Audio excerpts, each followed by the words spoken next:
One of my fondest memories as a student at UH Mānoa is living in Johnson Hall and later Halealoha dorms. I met many other rural Oahu and neighbor island students and had enviable proximity to classes, food, intramural sports, ROTC in the quarry, the old Termite Palace, Honolulu Stadium, where UH football was played, and the old Kuhio Grill. And it was a helpful transition to my eventual move to the mainland and beyond. What motivated me to join the Army ROTC program at the university, the short answer is money. My Lelehua High School counselor, Mr. Clement Fujimoto, asked me one day how I intended to pay for college. He knew I had a brother already in college and two younger sisters. So he advised me to take responsibility for my own finances and consider an Army ROTC scholarship. Joining the military was honorable based upon my father's and uncle's service in the Army, as well as the experience of the broader group of Japanese Americans who served in World War II and local folks who served in Korea and in Vietnam. Jim Hirai comes from some of the humble beginnings in Wahiawa. So very proud to be a mule out of Wahiawa. Very proud to get to the University of Hawaii. Very proud to get into an ROTC program. The school was one of our tickets to get into the bigger world.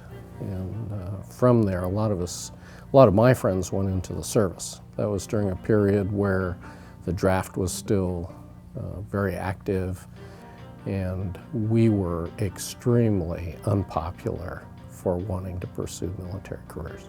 During that time, they burned down the armory at the university.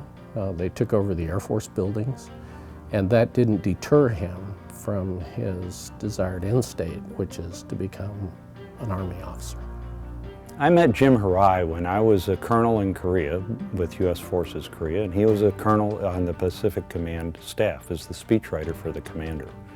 I think Jim Hirai was mostly shaped by his upbringing, if you will, as an Army infantry officer. That's a tough line of work, and it was in peacetime, but he eventually served in Afghanistan. That basic discipline of being an infantry officer and the both physical and mental toughness is at his core.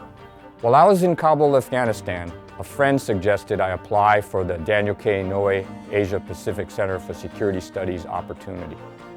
I was fortunate to be selected to be the deputy director. The Daniel K. Inouye Asia Pacific Center for Security Studies represents the late Senator's vision of having a place where military and civilian officials from around the Pacific and Asia, including the Indian Ocean, could get together to discuss the thorniest security issues and concerns in a respectful way in order to reduce tensions and to find ways to cooperate. The University of Hawaii continues to have an impact on my life in several ways. I work with the Daniel K. Inouye Asia Pacific Center for Security Center interns who are UH students and current cadets in the Army ROTC program. They are so smart and sophisticated.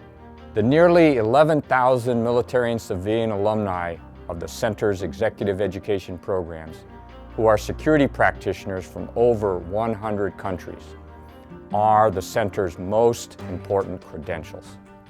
One of the things that I think people overlook is that after you've done service, perhaps that's the end of your contributions. And Jim Hirai has never stopped.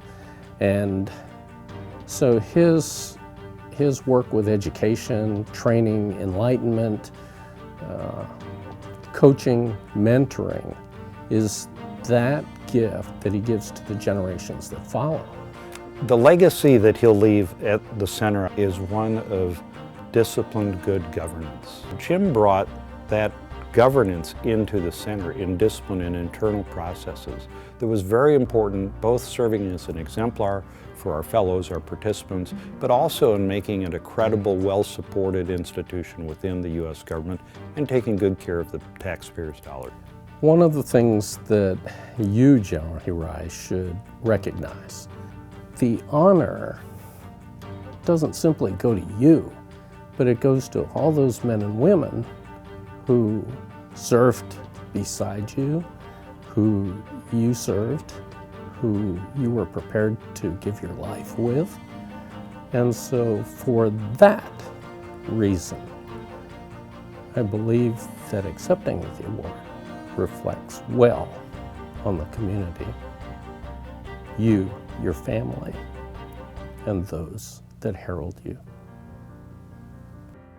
I would like to thank the UH system and the UH Mānoa leadership, staff, and faculty, especially the College of Education, and the past and current Army ROTC cadre. I want to thank my family. I happen to have a brother, sister-in-law, sister, and my son who are UH graduates.